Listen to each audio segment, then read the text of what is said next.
Hello दोस्तों, आज के इस वीडियो में हम करने वाले हैं वर्ड एनोलॉजी के कुछ और इंपॉर्टेंट क्वेश्चन जो कि प्रीवियस ईयर में पूछे गए हैं। और एसएससी, खासकर एसएससी तो कैसे फील्ड है ना भाई। जिस और हर एग्जाम में यार, हर एग्जाम में आप पीवाईक्यूज को देख के तो पता करोगे कि उस एग्जाम का लेवल क्या क्या पूछा जाता है, किस तरीके से क्वेश्चन आते हैं। केवल क्लास में क्वेश्चन करने से नहीं होगा भाई। जब तक आप प्रीवियस ईयर के क्वेश्चन को नहीं देखोगे ना, तब तक आपको पता नहीं चलेगा कि आपकी तैयारी किस तरीके से चल रही है। तो उसी के लिए ना हम चैप्टर वाइज आप ही के चैनल पर कंप्लीट रीजनिंग प्रैक्टिस करने वाले हैं। देखो, रीजनिंग एक ऐसा सब्जेक्ट है जिसमें आप कम मेहनत में 50 में से 50 लेके आ सकते हो। उसके बाद मैथ्स है, ठीक है, और फिर इंग्लिश वगैरह, फिर जीके। हम मैथ्स में भी वही यही वाला काम करेंगे, लेकिन सबसे पहले हम रीजनिंग को पूरा खत्म कर देते हैं। अभी तो हमारा चैप्टर चल रहा है वर्ड एनालॉजी, और धीरे धीरे आपके सारे चाहिए चैप्टर जो भी इंपॉर्टेंट है और जिससे सवाल मतलब जिसमें ज़्यादा प्रैक्टिस की जरूरत होती है, वो सारे आने वाले हैं, ठीक है। अब यहाँ पहला क्वेश्चन देखो वर्ड एनालॉजी का। वर्ड एनालॉजी में इस तरीके से सवाल दिया रहता है, दो वर्ड हैं, आपस में जो भी रिलेशन होगा, तीसरे का हमें उससे एक वर्ड ऐसा ढूंढना है जो रिलेशन इनमें है, वही रिलेशन इन दोनों में होनी चाहिए, ऑप्शन में से ढूंढना है। अब इस क्वेश्चन में देखो क्या क्या है। कार का रिलेशन दे रखा है बोनेट से। देखो, बोनेट सबको पता है, जिसके पास कार नहीं है उसको भी पता है बोनेट क्या होता है, क्योंकि इतनी बार सुन लिया कार का बोनेट।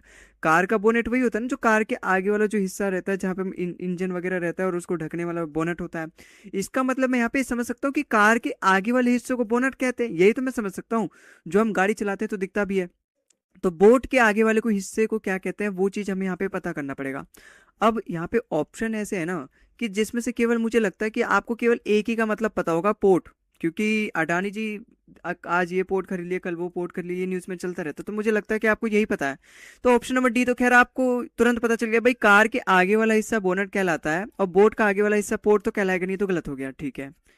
अब आप ही बताओ इन तीनों वर्ड का कैसे करोगे। देखो, ये सवाल वही कर पाएगा ना जो जानता है। यही एक तरीका है भाई इस सवाल को करने का, दूसरा कोई तरीका नहीं। आप यहाँ पे लगा ही नहीं सकते कॉमन सेंस लॉजिक वगैरह। तो आप समझ लो, स्टर्न मतलब होता है जो नाव का पीछे वाला हिस्सा होता है, नाव के दो हिस्से आगे पीछे, ठीक है। तो आगे वाले हिस्से को बोला जाता है बो, और पीछे वाले हिस्से को बोला जाता है स्टर्न। तो ये तो गलत हो जाएगा, क्योंकि कार के आगे वाले हिस्से को बोनट कहते हैं, तो बोट के आगे वाले हिस्से को बो कहते हैं, वो इसका करेक्ट होगा। अच्छा, मास्ट क्या होता है। मास्ट होता है, जैसे आपने देखा होगा बचपन में जो एबीसीडी वाली लाल कलर की किताब आती है, उसमें नाव का चित्र बना होगा, उस पे झंडा सा, एक बड़ा सा झंडा रहता है जो कि नाव को बहा ले जाता है पूरा इधर से उधर।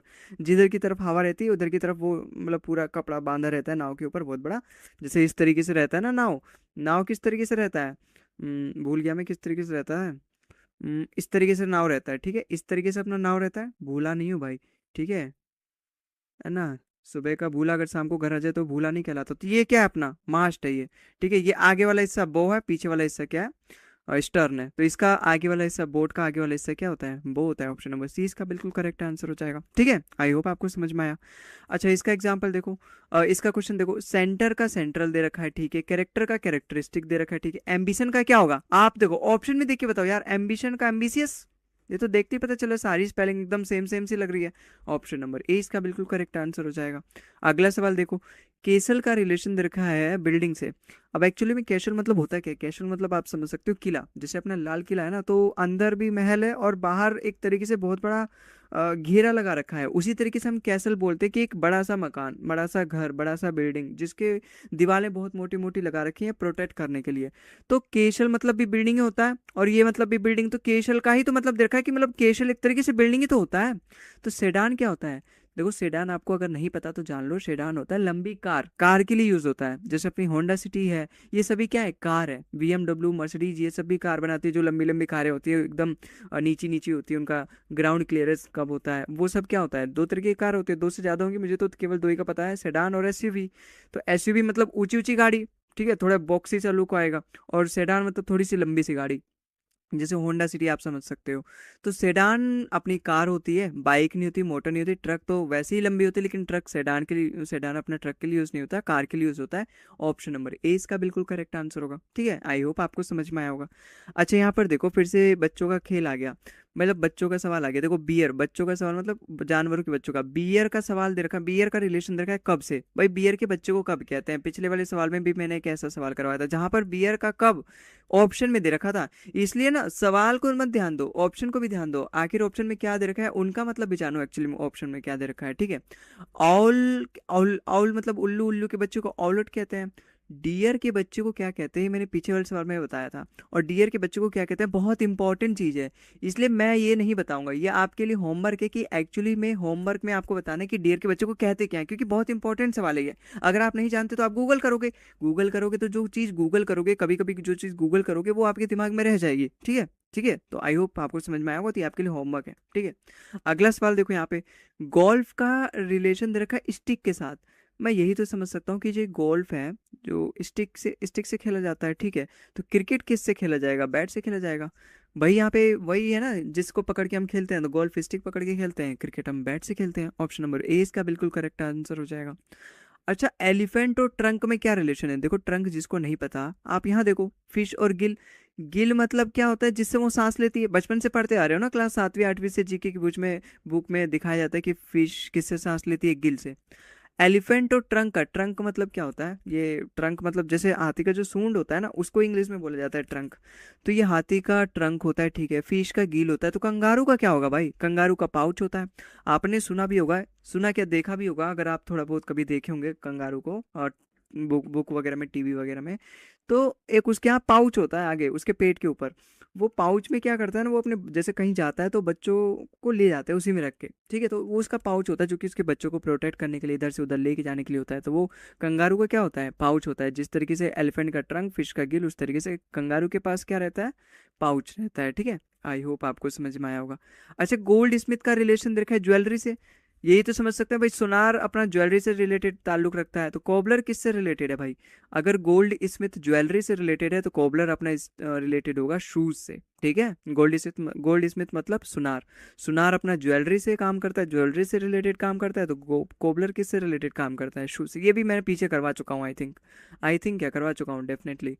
अच्छा, एटीएम का रिलेशन देखा है बैंक के साथ, बैंक में एटीएम रहता है, ये तो मैं समझ सकता हूँ, बैंक के रिलेटेड काम के लिए। तो एम्बुलेंस किससे रिलेटेड होगा भाई, नर्स से नहीं, पेशेंट से नहीं, हॉस्पिटल से, हॉस्पिटल के काम आता है एम्बुलेंस, हॉस्पिटल का होता है, डॉक्टर का नहीं होता। ऑप्शन नंबर सी हॉस्पिटल का होता है। ठीक है, आई होप आपको समझ में आया होगा। अच्छा, लैंड और बोरो, देखो लैंड मतलब होता है उधार देना, और बोरो मतलब होता है उधार लेना, दोनों एक दूसरे के अपोजिट है। भाई नहीं जानते तो समझो ना, लैंड मतलब होता है उधार देना, बोरो मतलब उधार लेना। लेना देना, देना लेना, अपोजिट अपोजिट है, मतलब एंटोनियम्स है।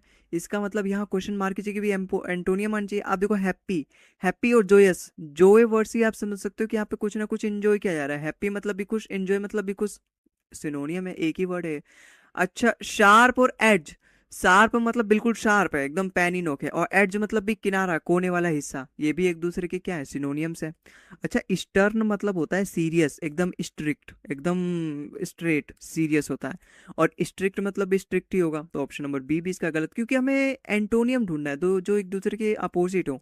एक्साइटिंग मतलब मैं बहुत ज़्यादा एक्साइटिंग हूँ किसी भी चीज़ के लिए, वाह ये चीज़ अब होने वाली है, excited, I am very excited. Boring मतलब अरे यार, मतलब क्या है, ये तो रोज का है। बोरिंग मतलब एकदम बोर हो चुका हूँ अगर मैं सुन सुन के डेली ये बात। ठीक है, तो ऑप्शन नंबर सी इसका बिल्कुल करेक्ट होगा कि लैंड और बोरो, ये दोनों क्या एक दूसरे के अपोजिट है, उसी तरीके से एक्साइटिंग और बोरिंग भी एक दूसरे के क्या है, अपोजिट है। ठीक है, आओ अगले सवाल पे चलते हैं। भाई, चिकन पॉक्स का रिलेशन देखा है वायरस से, तो एंथ्रेक्स किससे रिलेटेड होगा। देखो, सबसे पहले आप जान लो एक्चुअली में एंथ्रेक्स होता है क्या है। एंथ्रेक्स एक ऐसी बीमारी है ना जो बैक्टीरिया से होता है, ये जान लिया आपने, और ये जानवरों में होता है। ठीक है, जो जानवर होते हैं जैसे बंदर, कुत्ता, बिल्ली, इन सब में होता है एंथ्रेक्स, बैक्टीरियल बीमारी, इन्फेक्शन है। ठीक है, तो ऑप्शन नंबर डी इसका बिल्कुल करेक्ट होगा, ये बैक्टीरिया से होता है। चिकन बॉक्स तो इंसानों में होता है, वायरस से होता है, वो एक वायरल इन्फेक्शन है, उस तरीके से एंथ्रेक्स अपना क्या है, बैक्टीरिया से होता है। ठीक है, आई होप आपको समझ में आया होगा, और आज की इस वीडियो में बस इतना ही। अगली वीडियो मिलते हैं हम किसी और टॉपिक के साथ। बाकी आप कमेंट में जरूर बताना भाई फीडबैक, आज का क्लास कैसे लगा, और किस भी चैप्टर पे, मतलब कौन से चैप्टर पे आपको चाहिए कि सबसे पहले उस पर क्वेश्चन वगैरह, मतलब और कोई अगर आपका टॉपिक डिमांडेड होगा, कोई डाउट वगैरह होगा तो जरूर कमेंट में बताएं। ठीक है, तो आज के इस वीडियो में बस इतना ही, मिलते हैं अगले वीडियो में, तब तक के लिए जय हिंद, जय भारत।